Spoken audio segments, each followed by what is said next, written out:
আমি জানি এখানে ঘরে উপস্থিত আপনাদের পরিচিত কেউ আছে কিনা। যদি পরিচিত কেউ থাকে যারা সৌদি আরবে বা কাতারে বা কুয়েতে এইসব দেশে কাজ করে, খেয়াল জিজ্ঞেস করে দেখবেন কথা প্রসঙ্গে যদি পরিচিত কেউ থাকে। অনেক লোক আছে বাংলাদেশ থেকে, পাকিস্তান থেকে, ইন্ডিয়া থেকে, এই 3 দেশ থেকে ধরেন গিয়েছে, 3জন ব্যক্তি একই সাথে গিয়েছে, কিন্তু ওই 2 দেশের ব্যক্তি দেখবেন প্রমোশন পেয়ে আগে চলে গেছে, অথবা মালিক যে আছে সে একটু প্রায়োরিটি দেয় ওই দেশে। কেন মালিক প্রায়োরিটি দেয়? কারণ তারা ওই ভাষাগুলা শিখে যায় এবং কিছু এথিক্স আদব কায়দা শিখে যায়। একটা ঘটনা আপনাদেরকে বলি। এক সাউদি ভদ্রলোক, সে একজন ইন্ডিয়ানকে, সে তার বাসার তার যে ছেলে মেয়ে আছে তাদেরকে স্কুল থেকে আনা নেওয়ার জন্য দায়িত্ব দিয়েছে। তার কিন্তু একজন বাংলাদেশিও আছে, কিন্তু বাংলাদেশিকে সে দায়িত্বটা দেয় না, কিন্তু আর সব কিছু মোটামুটি তাকে সুবিধা দিচ্ছে হয়তো।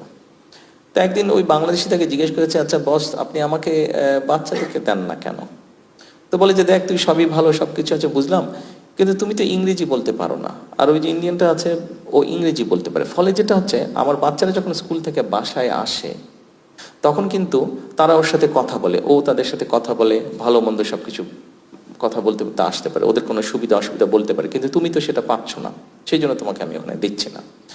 আমি আপনাদেরকে একটা ছোট উদাহরণ দিলাম যে এই সমস্যাগুলো হয়। তো আমরা যদি আমাদের যারা যায় বিভিন্ন, যেমন কাতারে, কাতারে খুব সম্ভব তাই তো, কাতারে না 6,000 ড্রাইভার নেবে, তাদেরকে এখন ট্রেনিং দেওয়া হবে, তাদেরকে ও লোকাল ল্যাঙ্গুয়েজ শেখানো হবে, তাদেরকে একটা বেসিক ইংলিশ ক্লোজ দেওয়া হবে, আর এমনি যেগুলো টেকনিক্যাল ট্রেনিং আছে সেগুলো দেওয়া হবে। তার ফলে আমরা যদি আমাদের মানুষদেরকে এইভাবে প্রস্তুত করে পাঠাতে পারি, তাহলে কি হবে? Value add. অর্থাৎ আপনি তো পরিশ্রম করছেন, 8 ঘন্টা হোক, 10 ঘন্টা হোক, 12 ঘন্টা হোক, আপনি পরিশ্রম করছেন, 15 ঘন্টা হোক পরিশ্রম করছেন, কিন্তু আপনি যদি ভ্যালু অ্যাড করতে পারেন, অর্থাৎ আপনার মধ্যে যদি ট্রেনিং থাকে কোনো, আপনার মধ্যে সেই দক্ষতা যদি থাকে, তাহলে যেটা সম্ভব হবে সেটা হচ্ছে যে আপনি যদি এখন ঘন্টায় 100 টাকা পান, তখন আপনি ঘন্টায় 300 টাকা পাবেন।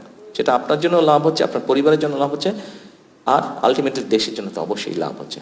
তো আমাদের এখন গোলটা হচ্ছে এটা, আমরা বাংলাদেশ থেকে যে সকল দেশে প্রবাসী আমাদের যারা বিভিন্ন ক্যাটাগরির মানুষ যারা যান, আমরা চাচ্ছি এনাদেরকে আমরা এইভাবে ট্রেনিং দিতে, এইভাবে ট্রেনিং দিয়ে পাঠাতে, অর্থাৎ এই সেক্টরটাকে ধীরে ধীরে আমরা গড়ে তুলতে। এখন আসুন, এটা গেলে সংক্ষেপে একটি বিষয়।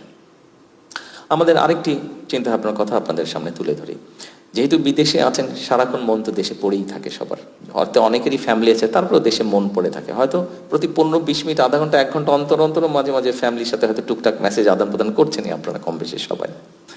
এখন নিশ্চয়ই আপনারা একটা ইনসিডেন্ট বা ঘটনা তো না, একটা অনুষ্ঠান গতকাল নিশ্চয়ই আপনারা দেখেছেন। আর্মি স্টেডিয়ামে একটা অনুষ্ঠান হয়েছে। আর্মি স্টেডিয়ামে এয়ারপোর্ট থেকে যাওয়ার পথে নিশ্চয়ই দেখেছেন সবাই আর্মি স্টেডিয়াম, সেখানে একটা অনুষ্ঠান হয়েছে এবং সেখানে প্রাইমারি স্কুলের বাচ্চাদের একটা ফুটবল খেলা হয়েছে। এই খবরটা নিশ্চয়ই আপনারা দেখেছেন, গতকাল হয়েছে, আজকের পত্র থেকে এসছে। এখন আপনারা বলতে পারেন যে এটা কি এমন গুরুত্বপূর্ণ? খবর যারা দেখেছেন বা ডিটেলটা দেখেছেন তাদের হয়তো জানা আছে, সবার না জানা যেহেতু হয়তো নেই, সেই জন্য আমি কথাটা বলি। এই যে অনুষ্ঠানটি হয়েছে, প্রাইমারি গোল্ড কাপ যে ফুটবল টুর্নামেন্টটা হয়েছে, এই অনুষ্ঠানতে আপনারা জানেন সারা বাংলাদেশে প্রাইমারি স্কুলের 22 লক্ষ বাচ্চা পার্টিসিপেট করেছিল, 22 লক্ষ বাচ্চা। এবং এই 22 লক্ষ বাচ্চা যে পার্টিসিপেট করেছিল, এখানে ইভেন্ট হয়েছিল 1,23,000টা ইভেন্ট হয়েছিল। আপনারা বলতে পারেন, হয়তো অনেকেই প্রশ্ন করতে পারে, ঠিক আছে ভালো কথা হলো, একটা বড় অনুষ্ঠান হচ্ছে, বাচ্চাদের প্রাইমারি স্কুলের বাচ্চাদের অনুষ্ঠান হচ্ছে, ফুটবল খেলেছে। লক্ষ্য কিন্তু সেটা না, লক্ষ্যটা কিন্তু অন্য জায়গায়। অর্থাৎ দেখুন, একটা সমস্যা, এটা পৃথিবীর অনেক দেশেই আছে, বাংলাদেশেও একটা আছে, সমস্যাটা আছে। এখন এই সমস্যাটাকে তো আপনাকে অ্যাড্রেস করতে হবে এবং একই সাথে আপনাকে আরো অনেকগুলো পরিকল্পনা চিন্তা করতে হবে। আসুন সমস্যা কি সেটা আমরা তুলে ধরি সংক্ষেপে। সমস্যাটা হচ্ছে ড্রাগের একটা সমস্যা, আপনারা জানেন কম বেশি আমাদের সমাজে আছে। এখন একটা বাচ্চা, সে প্রাইমারি স্কুলের বাচ্চা হোক, সে সেকেন্ডারি স্কুলের বাচ্চা হোক, ইন্টারমিডিয়েট লেভেলের বাচ্চা হোক, অর্থাৎ বয়সটা কত, 8 বছর, 15 বছর, 20 বছর, 22 বছর, এই যে বাচ্চাটা, এই এই এই বয়সের বাচ্চারা যারা, এদের কিন্তু মানসিক এবং শারীরিক অসম্ভব এনার্জি থাকে। আমরা এই বয়সটা পার হয়ে এসেছি, কাজে আমরা জানি এই গাছে উঠে যাচ্ছে, এই দেওয়ালে উঠে যাচ্ছে, এই পুকুরে ঝাঁপ দিচ্ছি, কিছু একটা করছি, মানে অর্থাৎ কিছু একটা করতে ইচ্ছা করে, সারাক্ষণ মাইন্ড কাজ করছে, মন কাজ করছে, সারাক্ষণ ব্রেন কাজ করছে, এবং আমরা সেটা তো বার্ন করতে হবে কোথাও। এখন দেখেন, দেশে খেলার মাঠগুলো হয় দখল হয়ে গিয়েছে, এই গল্প বলে তো আর লাভ নাই। এটা কম বেশি সবাই আমরা জানি। খেলার মাঠ বলতে গেলে নেই দেশে। আচ্ছা, শহরগুলোতে বলতে গেলে ঢাকা শহরে তো নেই, বড় শহরগুলোতেও খুব লিমিটেড। এখন এই বাচ্চাগুলোকে তো আপনার একটা এভিনিউ দিতে হবে, তাদের যে এনার্জিটা, মানসিক এবং শারীরিক যে এনার্জিটা, তো বার্ন করার জায়গা দিতে হবে। আপনি যখন তাকে খেলার সুযোগ দিবেন না, বন্ধ করে দিবেন, আপনি যখন তার অনেকের মধ্যে অনেক কোয়ালিটি আছে, এখানে আপনারা আছেন অনেকে, আপনারা যে আমাদের বিভিন্ন জাতীয় দিবস হয়, 26শে মার্চ হয়, 16ই ডিসেম্বর হয়, 21শে ফেব্রুয়ারি, অনেকেই আপনারা কিন্তু গান করেন, অনেকে মিউজিক্যাল ইনস্ট্রুমেন্ট বাজান, অনেকে কেরাত প্রতিযোগিতা করেন, স্পোর্টসে অনেকে ভালো আছেন। এই যে আপনাদের মধ্যে এই কোয়ালিটিগুলো, একটা মানুষ, বাচ্চারা যারা আছে, যে বাচ্চাগুলোর আমি কথা বললাম, এই বাচ্চাগুলোর মধ্যে তো এই এনার্জিটা আছে এবং তাদের এই কোয়ালিটি আছে। অনেকের কারো গান শিখতে ইচ্ছা করে, কারো নাচ শিখতে করে, কারো ছবি আঁকতে ইচ্ছা করে, কারো কবিতা আবৃত্তি করতে ইচ্ছা করে, কারো কেরাত প্রতিযোগিতা করতে ইচ্ছা করে। এখন আমাদের এরা আমাদের সন্তান, আমাদের ভবিষ্যৎ। আমাদেরকে তো উপায় বের করে দিতে হবে যে সে যাতে সঠিক ডাইরেকশনে থাকে।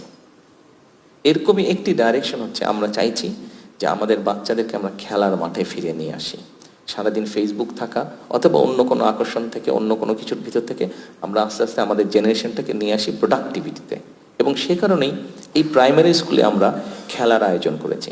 শুধু তো ফুটবল হয়েছে, ইনশাল্লাহ অন্য স্পোর্টস। অর্থাৎ একটি বাচ্চা, আমাদের মূল যেটি পরিকল্পনা হচ্ছে, লং টার্ম যেটি পরিকল্পনা হচ্ছে, একটি বাচ্চা, এখানে আপনাদের যাদের ফ্যামিলি আছে, যাদের ছেলেমেয়েরা আছে স্কুলে, আপনি দেখেন বাচ্চা যখন সকালে স্কুলে যাচ্ছে, খেলাধুলা লেখাপড়া সব করে যখন সে বিকেলে বা সন্ধ্যায় বাসায় আছে, তখন কিন্তু সে অসম্ভব টায়ার্ড থাকছে, কোনো রকমে হোমওয়ার্কটা করে ধাবাস ঘুমিয়ে পড়ছে সে, তাই না?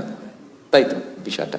অর্থাৎ আমরা চাইছি আমাদের বাচ্চারা সকালবেলা যাবে, স্কুল করবে, খেলাধুলা করবে, অথবা অন্য যা তার যেই কোয়ালিটি থাকবে, যেই এক্সট্রা ক্যারিকুলামের কোয়ালিটি থাকবে, সেইটার সুযোগ তাকে দেওয়া হবে।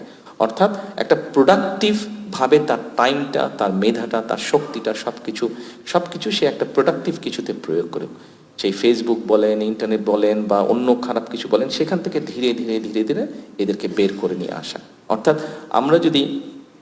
আমরা আসার সময় যে সাইনবোর্ডটা দেখলাম, এডুকেশন ফার্স্ট না কি জানি একটা দেখলাম না, তুমি দেখালে যে, হ্যাঁ, এডুকেশন ফার্স্ট। এখানে আসার সময় নিশ্চয়ই আপনাদের চোখে পড়েছে, আমি দেখিনি, জুবায়েতা উনি দেখেছেন, একটা সাইনবোর্ড কোনো এক জায়গায় এয়ারপোর্ট রোডে লেখা ছিল এডুকেশন ফার্স্ট, এডুকেশন ফার্স্ট, বিরাট একটা জায়গায় লেখা ছিল, উনি আমাকে বললেন এডুকেশন ফার্স্ট। অর্থাৎ আমাদের টার্গেটটা হচ্ছে এটা। আমাদের বাচ্চাদের মধ্যে, আমরা অন্য দেশের প্লেয়ারদেরকে নিয়ে গল্প করি, দেখেন রিসেন্টলি আমাদের ইয়াং মেয়েরা বলেন, ছেলেরা বলেন, ক্রিকেট বলেন, ফুটবল বলেন, ভালো করছে। কিন্তু ইন্টারন্যাশনাল এভিনিউতে আমাদের ছেলেমেয়েরা কিন্তু ভালো করছে। দেখেন, যখন আপনি পত্রিকা পড়েন যে মেয়েরা ফুটবলে চ্যাম্পিয়ন হয়েছে, ছেলেরা ক্রিকেটে ভালো করেছে, ভালো লাগে না নিজের কাছে? নিজে তো ভালো, তো এটা তো আমাদেরই সন্তান। আমাদের লক্ষ্যটা ওটাই হচ্ছে, অর্থাৎ আমরা আমাদের বাচ্চাদেরকে খেলাধুলায় নিয়ে